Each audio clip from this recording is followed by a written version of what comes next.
Before programming the wall switch or remote control, let me go over the type of remote control or wall switch that we have. This is the American type of wall switch, and it has two configurations.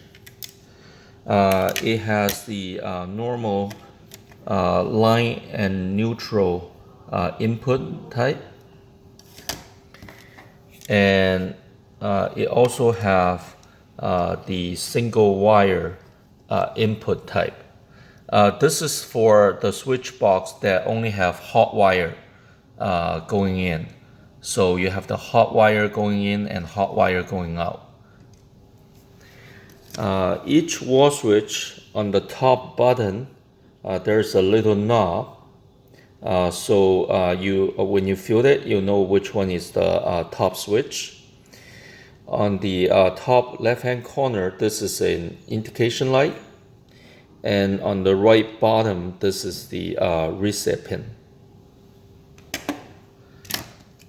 Our remote control looks just like our US type of wall switch, except it's battery based. It has the same configuration. We also have an EU type of wall switch. It's the same switch, except it's square rather than rectangular. And the indication light is on the top, reset pin is on the bottom. In terms of the APP representation,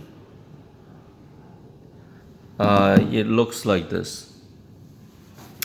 They are all the same switch, but to help the user know how to use them, we put different printing on them. So the first printing, this is done for dimmable device. So we have on, off, and up, down dimming.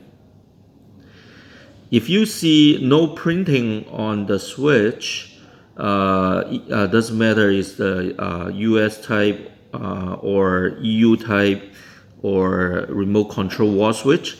This means this is a wall switch or remote for scene control.